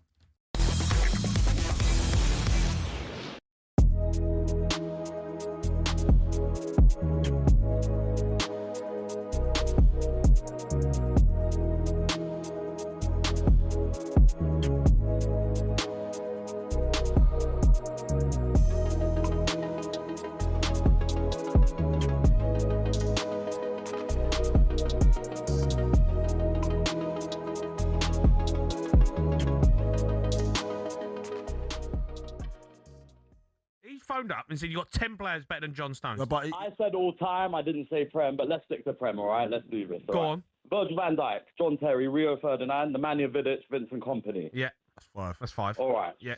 Are we going Tony Adams? Oh yeah. No, you're not gonna say. No, but go on. I would. Campbell. I'd do Sol Campbell, defo. And I'm a Tottenham Sol fan. Campbell, come on, Jamie. Keep going. I'm going Sol Campbell. Yeah. Oh. Gary Pallister. Carvalho. Mate, come on. Carvalho. Don't help him. Why are you helping him? Carvalho's not better than John Stones. Carvalho. Ricardo Carvalho. Jamie, hear me out. Give me a break, man. On his day, prime for prime, one game for a final, Ledley King. Yeah, Ledley King. What, you telling me Ledley King? Oh, come on, Jamie. Listen, Jamie, not the career, but for one game in his prime. I watched John Stones playing the Champions League final. I know he was unbelievable. unbelievable. He was unbelievable. So don't. Let's, I hear it, but come on. I think, I heard. You can't be putting Ledley King above John Stones. He's won 6 Premier League titles. Phil Jagielka, mate. Phil Jagielka. Holy shut up, mate. Come on. I mean, mate, Jamie. Jolyon Lescott. I would go as far as to say.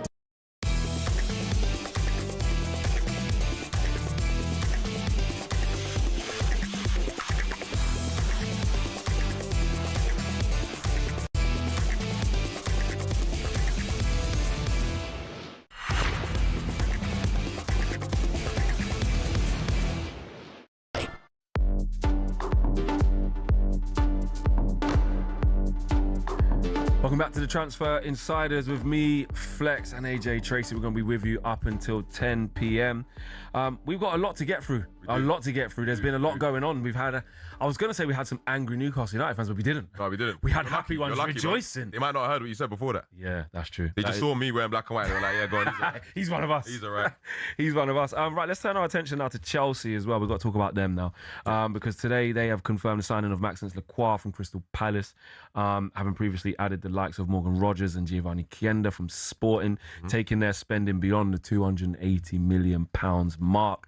And now they're linked to two highly experienced veterans in terms of Danny Welbeck and Jordan Henderson to add much needed experience to their dressing room as well. Those moves are at the final stages. To get more on this, we got to speak to Kwaku, because Kwaku Afari, right? He has a lot to say about everyone else's team. And when it's been his team last year, he tapped out. He said, I'm done with Chelsea. I'm finished with them.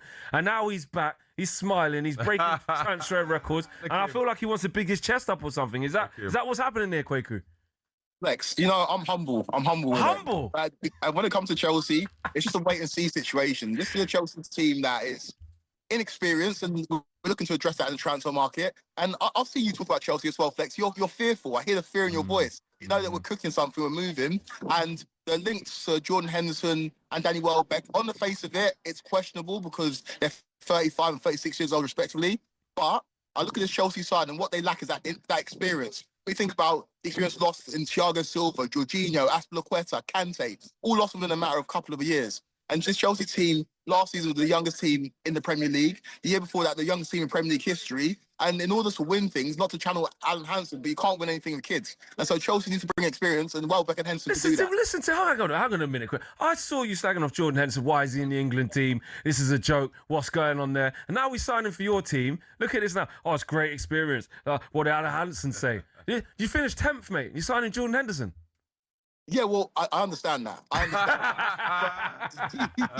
He's not going to be playing extensive minutes. It's a Jordan Henderson that, yeah, I understand in terms of footballing wise, the football might have left him. But in terms of experience, there hasn't been a better leader in the Premier League over the last 5 or 6 years than Jordan Henderson, who lifted every trophy available at Liverpool, lifted more trophies for Liverpool than Steven Gerrard. And so I understand footballing wise, in terms of the fit in the starting 11, he ain't going to get as many minutes as he has at previous football clubs. But in terms of what he'll bring in that dressing room to a side that were immature last season, Chelsea got the most red cards in the Premier League, and then it was by quite a way. It's a Chelsea side that have got talent clearly, but it's a Chelsea side lacking experience, and Jordan Henderson and Danny Welbeck will bring that. And in the form of Danny Welbeck, he also scores goals. Yeah, so he's a great signing. No, I think that's a good signing. And in terms of João Pedro, a player that we believe can get to the very top, he's played with him at Watford, he's played with him at Brighton, and now he's going to link up again at Chelsea. And I think it's a really, really astute signing from this ownership group that have changed their course in terms of their approach in the project. It's interesting to hear you speak like that. Hear that vim in his voice? Yeah, he wasn't speaking like that last season, I'll be honest. I was sitting next to him, he wasn't speaking like that at all. No, but fair enough. You know what? No, wait. You're lucky. Wait, You're in the I'm not lucky about nothing, trust me. You're going to see. When we link, you're going to see, bro. But hear this. On a more humble one, I actually think you're doing good business, I'll be honest. I ain't got any bad words to say for you, lot. I think the Henderson one, I understand you want the experience, and I do get that point. I think, cool, on the footballing side, it's a little bit questionable, not because, obviously, he's done it all, he's won it all. That's not the point, nothing against him. But I do think at this point, you could maybe have signed someone with experience who has still got a little bit of footballing ability in them that you could utilise. Obviously, Xhaka didn't go through.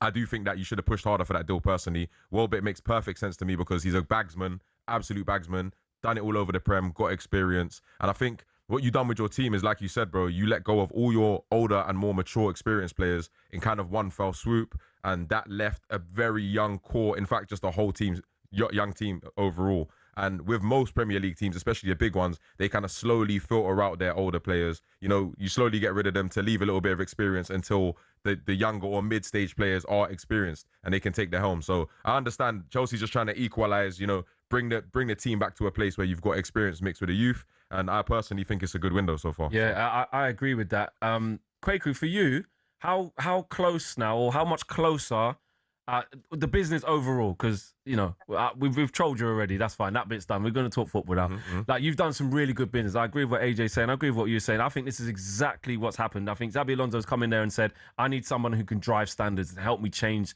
the complexion of this club, and the ownership are helping him to do it. Now he's the manager, not a head coach, which is excellent. But with these signings now, Lacroix, Morgan Rogers, Danny Welbeck and Henderson are on the way in.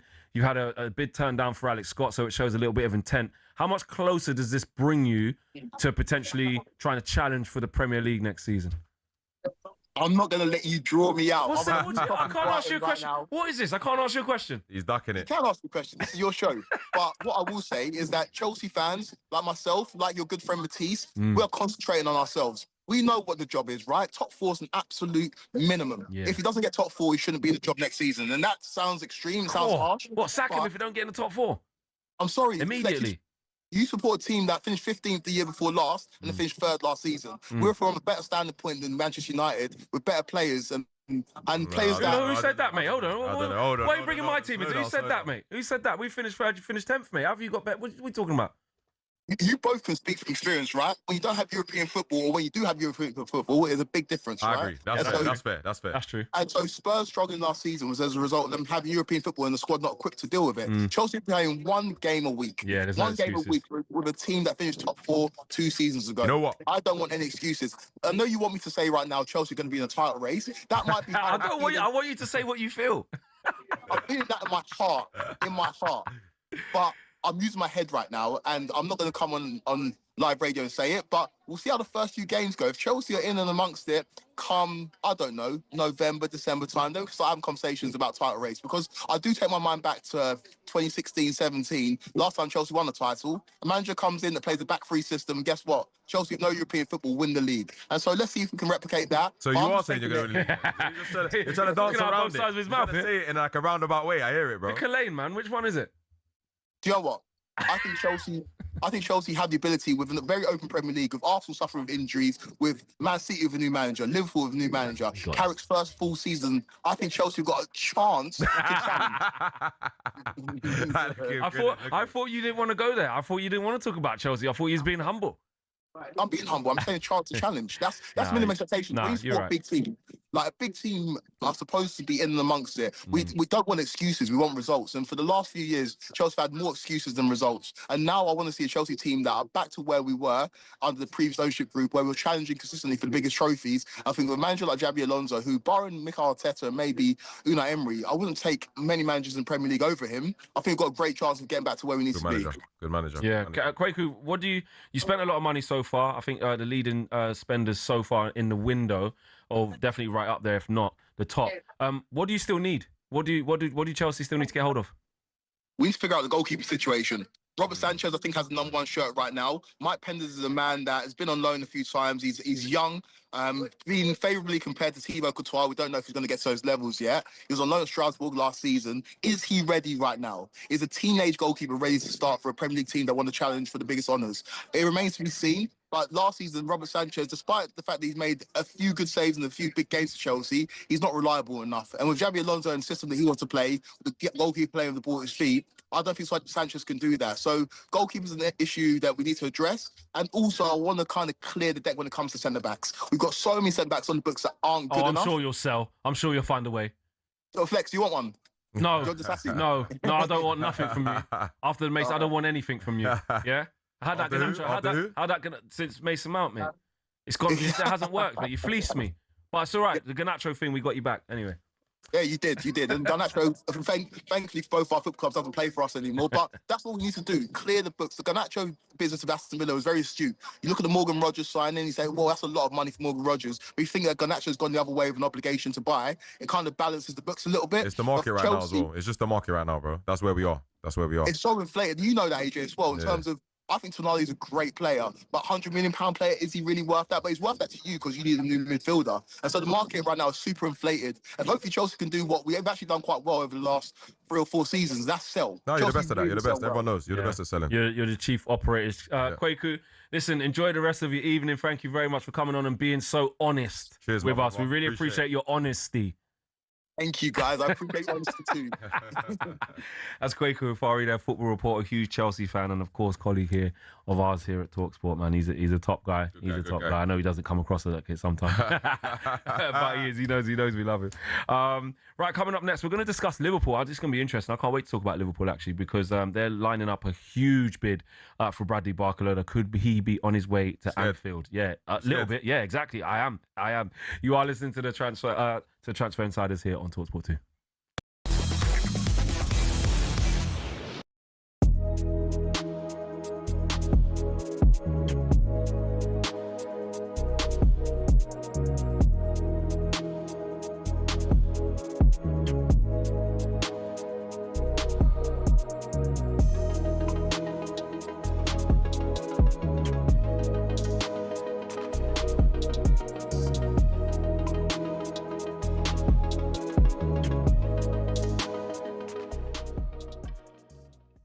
John is a Newcastle fan, joins us now. Good morning, John. Good morning. How are you? I'm good, very well. How are you? I'm very well, thank you. Very well. John, hold on. John, are you John, the Jack Charlton's son, John? Yes, I am, yes. Oh, John, what a pleasure to have you on the show. Thanks so much for that. Thanks very much. Are you good? Are you well? I'm very well, very well. Good. Can't complain at all. It's quite ironic that you phoned up. You know what the date is today, right? July the 30th? Yes, I do. 60 years ago today, your dad won the World Cup with England. Yes, and funny enough, me and Eddie were talking about his medal. Yeah. I think there's only him and my Uncle Bobby who have kept their medals. Everybody else doesn't have them anymore. Where's your dad's medal? I've got it. Have you? Mm. Oh, my Yeah, I do. goodness. Well, there's a bit of a problem with it, actually. When I say I've got it, it was left to me in my dad's will. Yeah. But the taxman...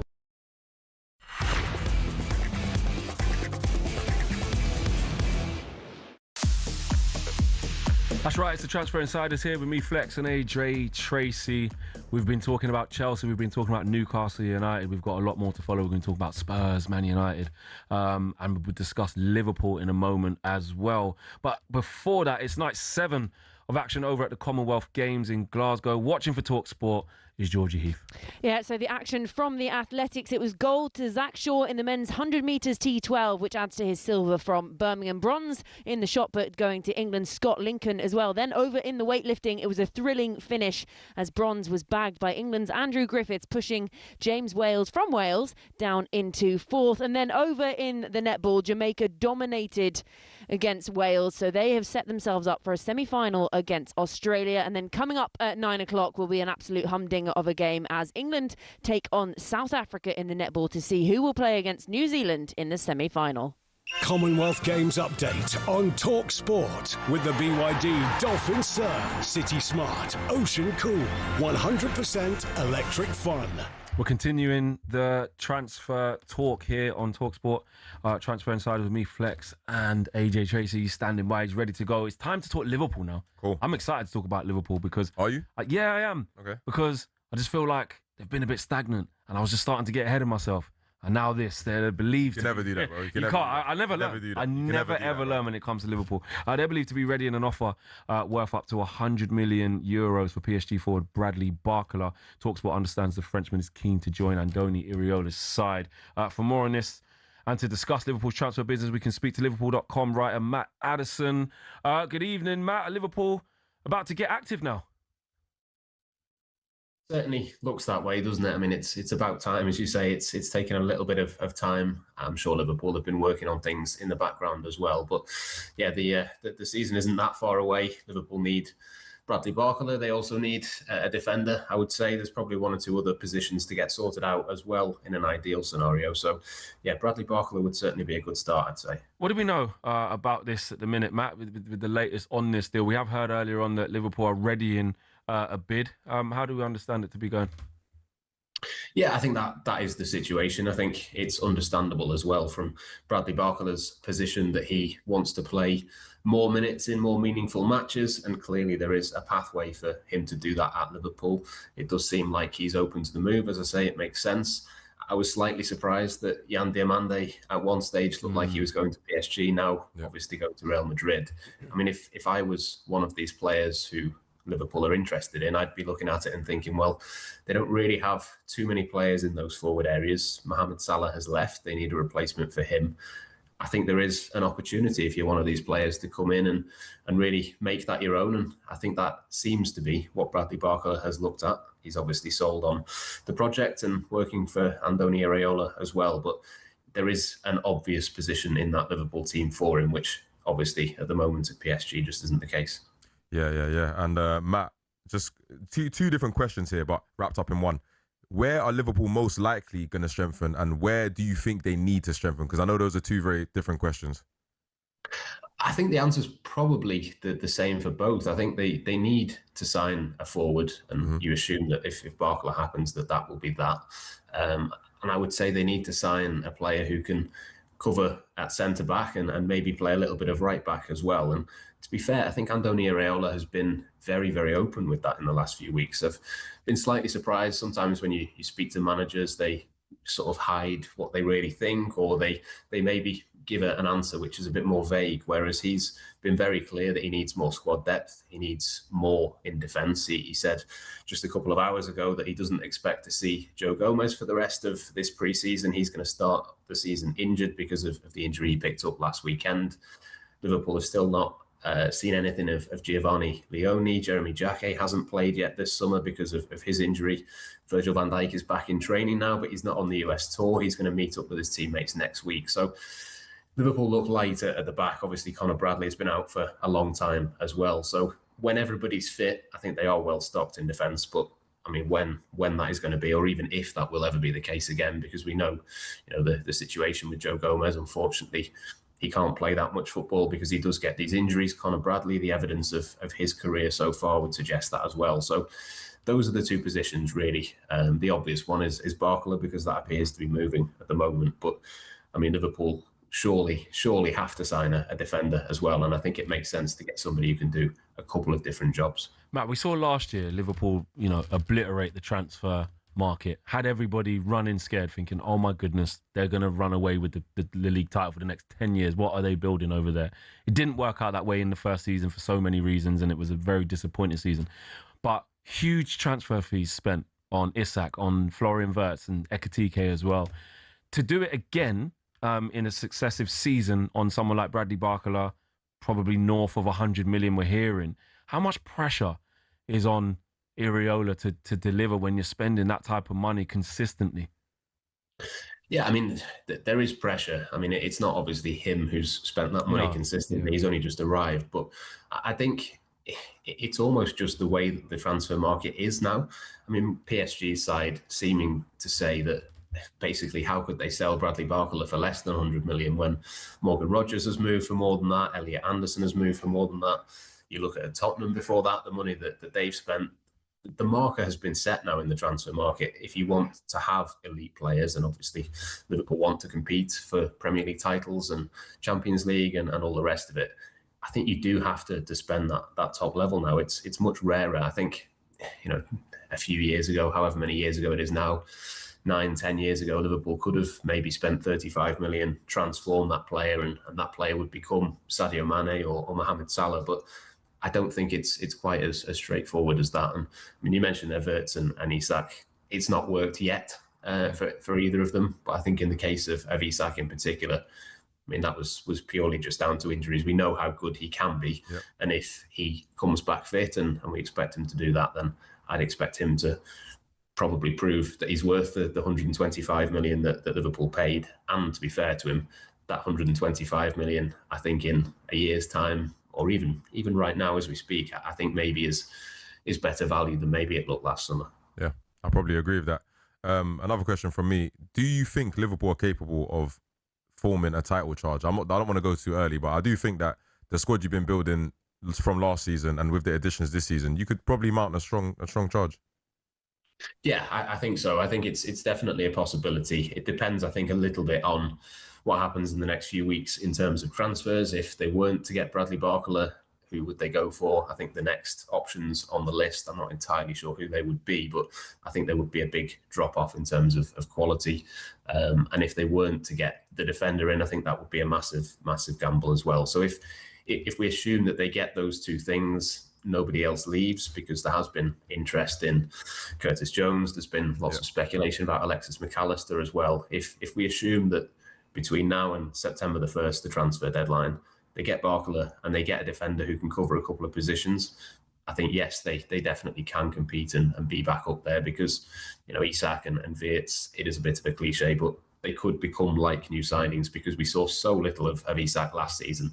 It's almost like starting again and going back to square one. So it's definitely a possibility, but they need a couple of players in, and they need a few things to go their way as well, because they were really unfortunate, I think, last season with injuries. They were unfortunate in a couple of other ways as well. But if things all go the right way, then yes, there's no reason they can't be back up there. It's early doors, Matt. In pre-season, 2 wins for Liverpool, 1 against Sunderland, 1 against Wrexham.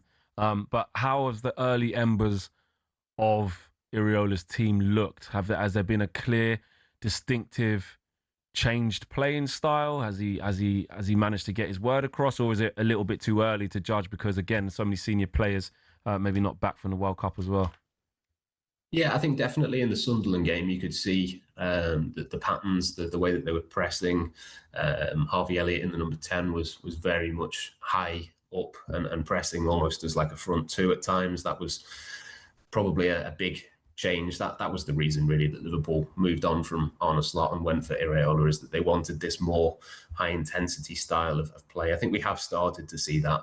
I think we'll see that more and more over the next couple of weeks. I'd expect Isak, Wirtz and Ryan Gravenberch to be involved when Liverpool play Leeds at the weekend. Suddenly that team will look a lot better and a lot more close to what it will be against Newcastle in the first game of the season. But yeah, for now it's been mainly academy players who've been there, because Liverpool don't have the biggest squad, as we've said, and obviously they've had a lot of players at the World Cup as well. But the early signs have been good, probably less so against Wrexham. That was a bit more of a boring game, I suppose, is the way of saying it. It was a game pretty much that was a non-event. I think the Sunderland game was a lot more exciting in terms of those attacking plays and things like that. But you can't really fully judge it until you get 1 or 2 more players back, and maybe even the other side of the September international break. It might take the first 2 or 3 games to get up to speed. We saw, when Iraola went to Bournemouth, it took him a long time, 10 games, I think, to get his first win. Obviously, you can't have that at Liverpool, and I'm not expecting that to be the case, but it might take a little bit of time. But as long as there is that excitement, I think Liverpool fans will buy into it. Yeah, well, let's see if they can. It's going to be a crazy season next year. So many people got new managers. It's very, very difficult to call. Thank you for taking the time out to speak to us, Matt. That's Matt Addison there from Liverpool.com, giving us a lowdown on what's going on there. Right, we were speaking about Chelsea earlier, and Kwaku put his 10 pence in. He had a lot to say. Pence. Yeah. Too many pence for me. Yeah, he had a lot to say. Let's talk to a Chelsea fan now, actually, and see if he has any differing opinions to Kwaku. Let's welcome in Alex. Alex, welcome to the show, my man. How are you feeling about the transfer business? Spent a lot of money. I'm all over the welfare. That's fine. We need some experience, no problem. But do not sign Henderson. Why not, mate? Good leader, mate. Good leader around the place. Cheerleader's outfit and danced around the dressing room for absolutely nothing. Oh, that's harsh. That's harsh. That's harsh, bro. Did you not see the way Jude Bellingham's talking about him? Morgan Rogers talking about him? Yeah, he just. Yeah, we can hear you. We can hear you. I think. Are you still there? Still here? I think he's gone. He's gone. Oh, he's gone. He just wanted to call in and just protest against Jordan Henderson. He did. Do you think most Chelsea fans will be happy about Jordan Henderson? I'll be honest. No, I don't. Do you not? So. You don't think they'll see the thinking all my mates are Chelsea fans. They're not having him. I'll be honest.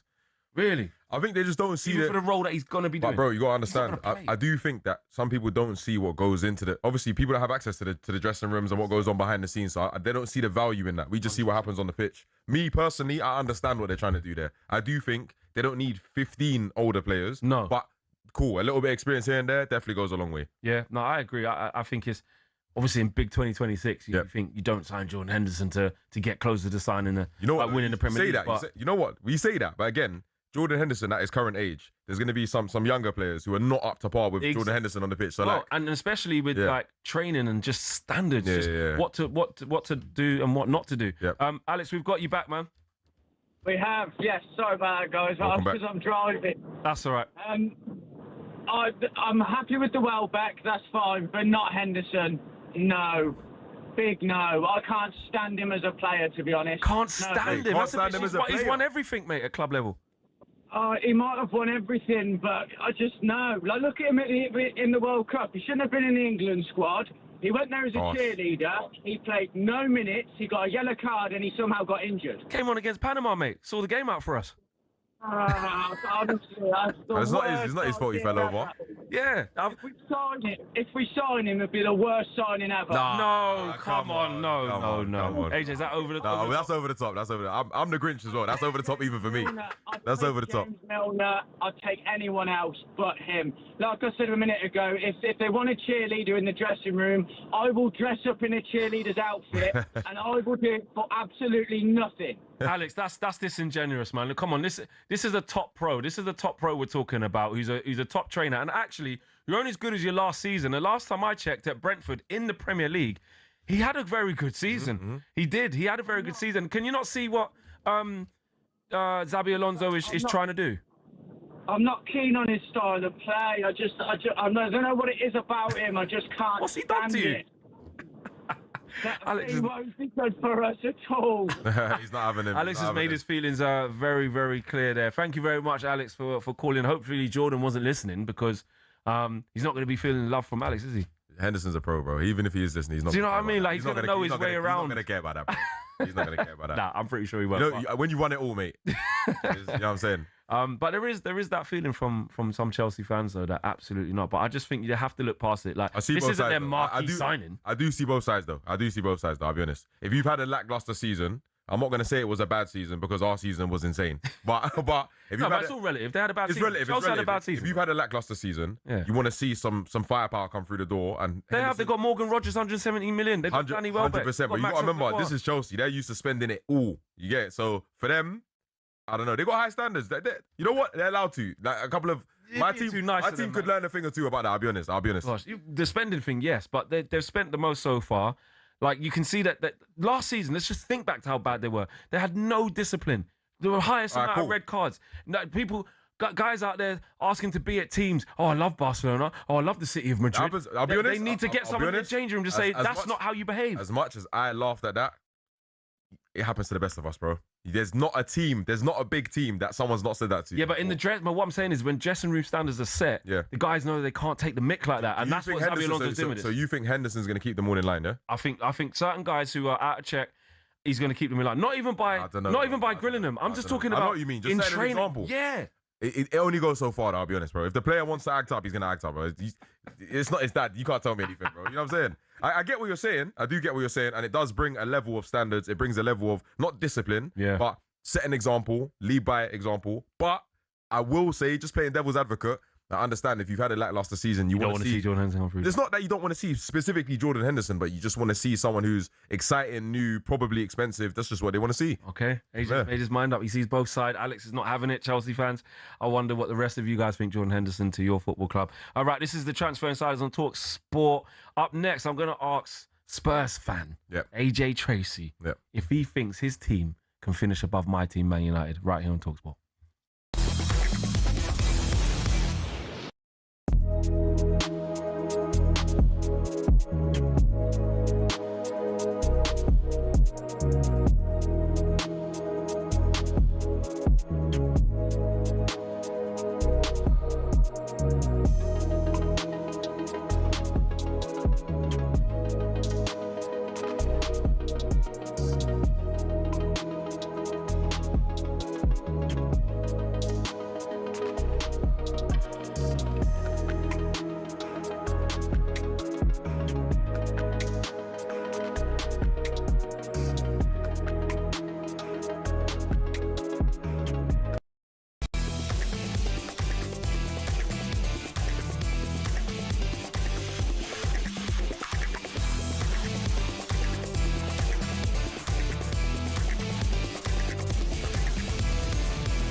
This is the Transfer Insiders with me, Flex, and AJ Tracey. We're going to be with you up until 10 p.m. here on talkSPORT. Remember, coming up after us,